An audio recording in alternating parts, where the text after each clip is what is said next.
नमस्कार। राष्ट्रीय समाचार में मैं जय सोनी और आप देख रहे हैं हमारा खास कार्यक्रम गुनहगार कौन। हर अपराध के पीछे छुपा है एक सच, हर कहानी में छिपा है एक रहस्य और हर रहस्य का जवाब ढूंढने की कोशिश करता है हमारा खास कार्यक्रम गुनहगार कौन। यहां हम दिखाते हैं हर केस की वो परतें जो कभी सामने नहीं आती, हर रहस्य पर साजिश, हर गुनाह और वही सवाल जो हर किसी के दिमाग में उठता है, गुनहगार कौन। आज हम सबसे पहले बात करते हैं राजधानी दिल्ली की। दिल्ली में सिर्फ 27 दिनों में 800 से ज्यादा लोग गायब हो गए, जिसमें से 137 बच्चे और 63% महिला और लड़कियां। कहां और कैसे गायब हो गए? क्या इसके पीछे कोई संगठित गिरोह है या सिस्टम की कमजोरी? और हम खोलेंगे हर रहस्य और आप खुद पूछेंगे असल में गुनहगार कौन। दिल्ली में साल 2026 की शुरुआत ही डरावने आंकड़ों के साथ हुई। सिर्फ जनवरी के पहले 27 दिनों में राजधानी से 800 से ज्यादा लोग गायब हो गए। इनमें से 137 मासूम बच्चे शामिल हैं और करीब 63% महिलाओं और लड़कियों का इसमें समावेश होता है। अभी तक इसका कोई ठोस पता नहीं चल सका है। ये आंकड़े सिर्फ चौंकाते ही नहीं बल्कि सुरक्षा व्यवस्था और सिस्टम की कमी भी सवाल उठाते हैं। लेकिन सवाल ये भी है, इतनी बड़ी संख्या में लोग कैसे और कहां गायब हो रहे हैं? क्या इसके पीछे कोई संगठित गिरोह है या सिर्फ सिस्टम की खामोशियों ने इसे अंजाम तक पहुंचाया है? आज गुनहगार कौन में हम खोलेंगे इस रहस्य की हर परत को और खोजेंगे असल में गुनहगार कौन है। इन्हीं सवालों की पड़ताल की है हमारे संवाददाता दीपक कुशवाहा ने। देखिए ये खास रिपोर्ट। दिल्ली में 1 से 15 जनवरी के बीच में करीबन 807 जो लोग हैं वो मिसिंग हैं, जो कि प्रॉपर ये इन सब चीज़ों को लेके काम कर रहा है। लड़कियों को, बच्चों को अपना टारगेट बना रहे हैं, उन्हें छोटी छोटी चीज़ों का लालच देके उनको फिर अपना शिकार बनाते हैं।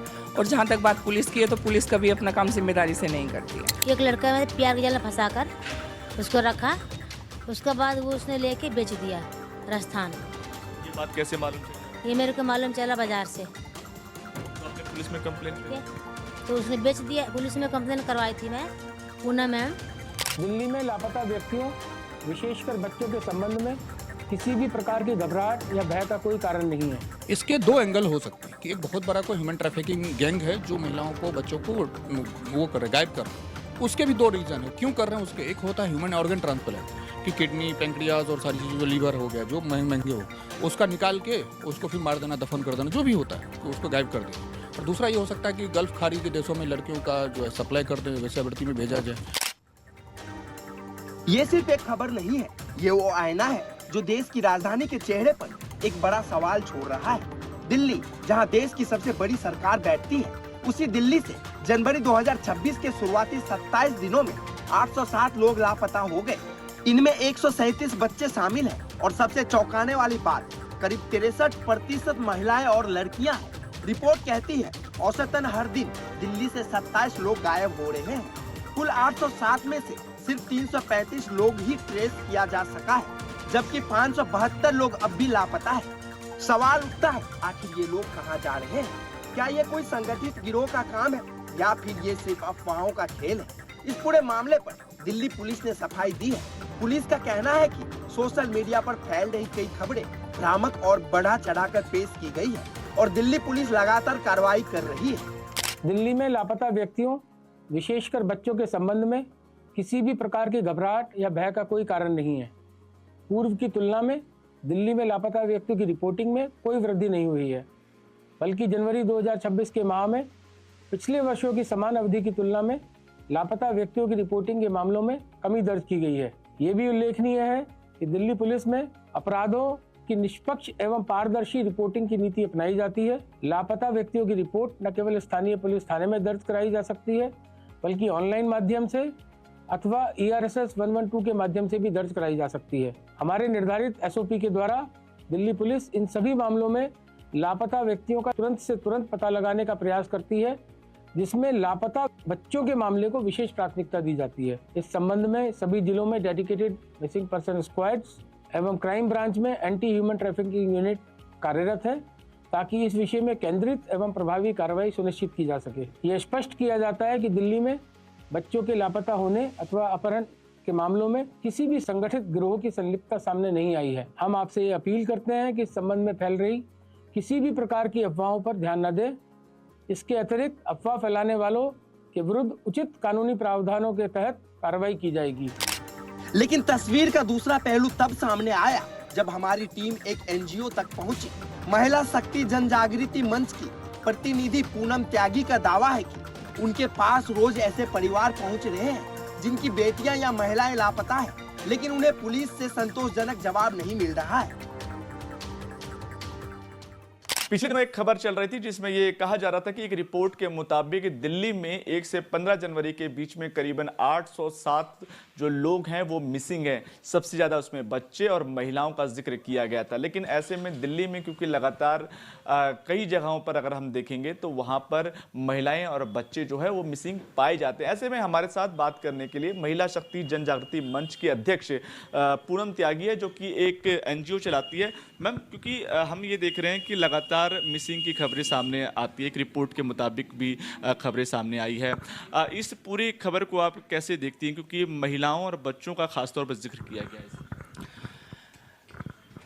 ये बड़ा ही चिंताजनक विषय है। मैं भी काफ़ी टाइम से सुनती आ रही हूँ और कुछ मामलों में तो मैं प्रत्यक्षदर्शी रही हूँ जहाँ पे यहाँ से लड़कियों को ले जाके बाहर बेचा जाता है, उन्हें डरा के धमका के किसी भी तरीके से, चाहे लालच दे के। तो काम तो ये हो रहा है, यहाँ पे ह्यूमन तस्करी चल रही है, वुमेन तस्करी चल रही है यहाँ पे।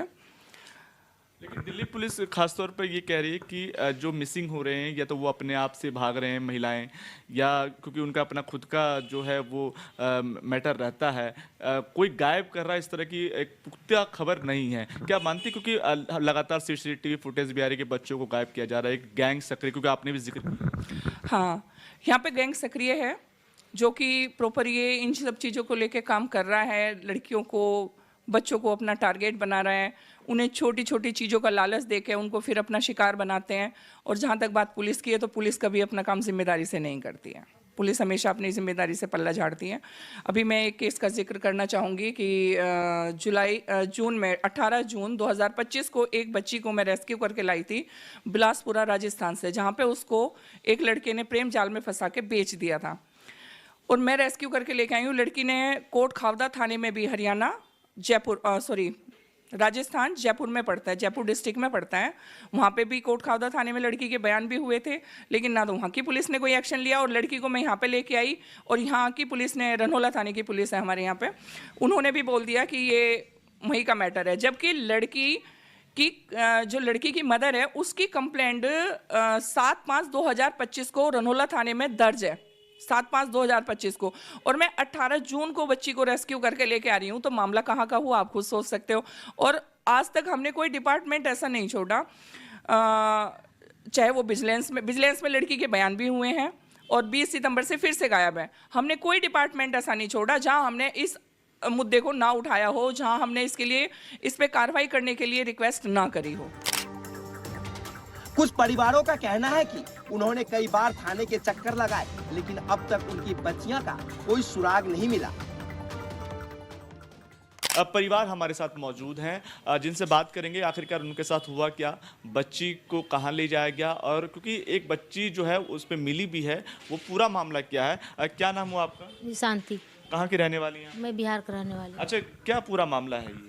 यही मामला है, मेरी लड़की, एक लड़का में प्यार के जाल में फंसा कर उसको रखा, उसके बाद वो उसने लेके बेच दिया राजस्थान।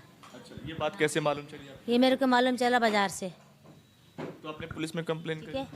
तो उसने बेच दिया। पुलिस में कंप्लेन करवाई थी मैं, पूना मैम से। मैंने, पुलिस वाले तो हमारा कुछ सुनवाई करे नहीं। मैंने बहुत गई, हाथ जोड़ी मैंने कि ऐसे बात है सर, उन्होंने कुछ नहीं, मतलब हमारे मदद कुछ नहीं करे।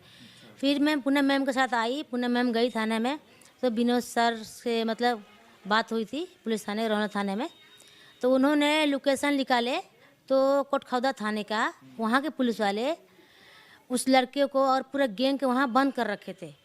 हाँ, तो वीडियो कॉलिंग से वो दिखाए कि ये तुम्हारी लड़की है, तो मैं बोली नहीं, ये तो लड़की मेरी नहीं है। तो उन्होंने बोले तो उससे पूछ कि तेरी मेरी लड़की कहाँ है। तो उस लेडी से मैंने पूछी कि मेरी लड़की कहाँ है। इस मामले पर सुप्रीम कोर्ट वकील सूरज झा ने भी चिंता जताई है और पूरे प्रकरण की गहन जांच की मांग की है। सबसे पहले आपका स्वागत है सूरज झा जी, क्योंकि ये खबरें लगातार चल रही हैं और इस खबरों के पीछे का सच क्या है और औचित्य क्या है, क्योंकि दिल्ली पुलिस ने तो डिनाई कर दिया। बिल्कुल सर, वो तो डिनाई करेंगे। अगर वो एक्सेप्ट कर लेंगे तो ये उनका लीगल ओमिशन हो जाएगा, उसको बोलते हैं एक्ट ओमिशन। ये ओमिशन हो जाएगा कि आप अपनी ड्यूटी को नहीं निभा रहे, और जो कि बहुत हद तक दिल्ली पुलिस अपनी ड्यूटी को पूरा करने में फेल हो रही है। अब रही बात जो आप कह रहे हैं खबर में, अब इसमें दो बातें हैं। एक तो ये है कि अब एक नया चीज़ आ रहा है कि मर्दानी 3 के जो PR टीम है वो फेक प्रमोशन करवा रही है कि भाई इस तरीके से चीज़ें हो, और एक ये है कि सच में हो रही। कई NGO से हमारी बातचीत होती रहती, वो सीधा बोलते हैं कि कंप्लेंट उनके रोज के आ रहे हैं। बहुत सारे एरिया दिल्ली के, जैसे अमन विहार हो गया, जहांगीरपुरी हो गया, जो मंगलपुरी हो गया, जे कॉलोनी, यहाँ पे बच्चे रैंडम गायब हो रहे हैं और रैंडम चीज़ें, महिलाएं, बच्चे मैनिपुलेट होकर गायब हो रहे हैं। तो अब यहाँ पे मैं अभी सुप्रीम कोर्ट में हम लोग सोच रहे हैं कि एक रेट फाइल करें इसको लेकर के, PIL टाइप की। इसमें हम ये दिखाएं कि दिल्ली पुलिस की जो वो है, जो शिकायत पहुंची, उसमें एक इंडिपेंडेंट SIT बने और वो देखे कि दिल्ली पुलिस का जो एक्टिवनेस है वो कहाँ तक है इस मामले को लेकर के। और ये क्योंकि दिल्ली पुलिस मेरे ख्याल से अपनी, कभी भी सागरपुर थाने का विवाद आपने देखा होगा कि रेप विक्टिम को आप कह रहे हो कि हम तुम्हारा केस सेटल करवा देंगे, और उसको आप SHO अपने कमरे में बैठा के करा कि उसको बंद करो जेल में। तो कहीं ना कहीं दिल्ली पुलिस हर बार ये होता है। आप यमुना पाड़ के थाने में जाओ, यहाँ पे जाओ, निहाल विहार के SHO 20 लाख रुपए लेते हुए गिरफ्तार हुई। तो मैं मानता हूँ कि इसमें दिल्ली पुलिस की जो है लापरवाही है और वो अपना काम सही से नहीं कर रही है। तो इस मामले में कहीं ना कहीं सुप्रीम कोर्ट को इंटरवीन करना चाहिए, और हम लोग इसके लिए प्रोसेस भी कर रहे हैं, ऑन द वे है प्रोसेस। इस मुद्दे पर बक्सर से सांसद सुधाकर सिंह ने प्रधानमंत्री को पत्र लिखकर तत्काल हस्तक्षेप और उच्च स्तरीय जांच की मांग की है। उन्होंने कहा, दिल्ली में 15 दिनों में 807 लोग लापता होना बेहद गंभीर और चिंताजनक स्थिति है और नागरिकों की सुरक्षा से कोई समझौता नहीं होना चाहिए। अब सच क्या है, अफवाह क्या है और हकीकत कितनी डरावनी है, ये आने वाली जांच ही बताएगी। लेकिन सवाल अब भी बाकी है। अगर राजधानी में ही लोग सुरक्षित नहीं है तो देश के बाकी हिस्सों का क्या होगा? इन तमाम सवालों और दावों के बीच राजधानी में बढ़ते लापता लोगों के आंकड़े चिंता जरूर बढ़ा रहे हैं। अब देखना होगा कि इन मामलों की सच्चाई क्या है और जिम्मेदारों पर कब तक कार्रवाई होती है। राष्ट्रीय समाचार के लिए दिल्ली से ब्यूरो रिपोर्ट, दीपक कुशवाहा। ये पूरा मामला दिल्ली पुलिस के लिए बड़ी चुनौती बन गया है। एक तरफ दिल्ली पुलिस को भ्रामक खबरों से दिल्ली को बचाना, तो दूसरी तरफ सही शिकायतों पर सख्त कदम उठाना। एक रिपोर्ट के मुताबिक दिल्ली के अंदर 807 लोगों के गायब होने की खबर सामने आई है। हालांकि इस पूरी खबर को लेकर दिल्ली पुलिस ने डिनाई किया है। दिल्ली पुलिस ने कहा है कि इस तरह की खबरें जो है वो जानबूझ करके फैलाई जा रही है। यह एक भ्रामक खबर है जो कि पेड प्रमोशन के तहत जो है फैलाई जा रही है। लेकिन इस पूरे मामले के बाद दिल्ली में एक डर का माहौल पैदा हो गया है। लेकिन सबसे बड़ी चुनौती यह है कि इन खबरों के बीच में दिल्ली पुलिस आखिरकार अपनी प्रतिक्रिया कैसे जताती है और देश में और खासतौर पर दिल्ली राजधानी में लोगों के मन से डर कैसे खत्म करेगी। कैमरा पर्सन सुमित के साथ दीपक कुशवाहा की रिपोर्ट, दिल्ली।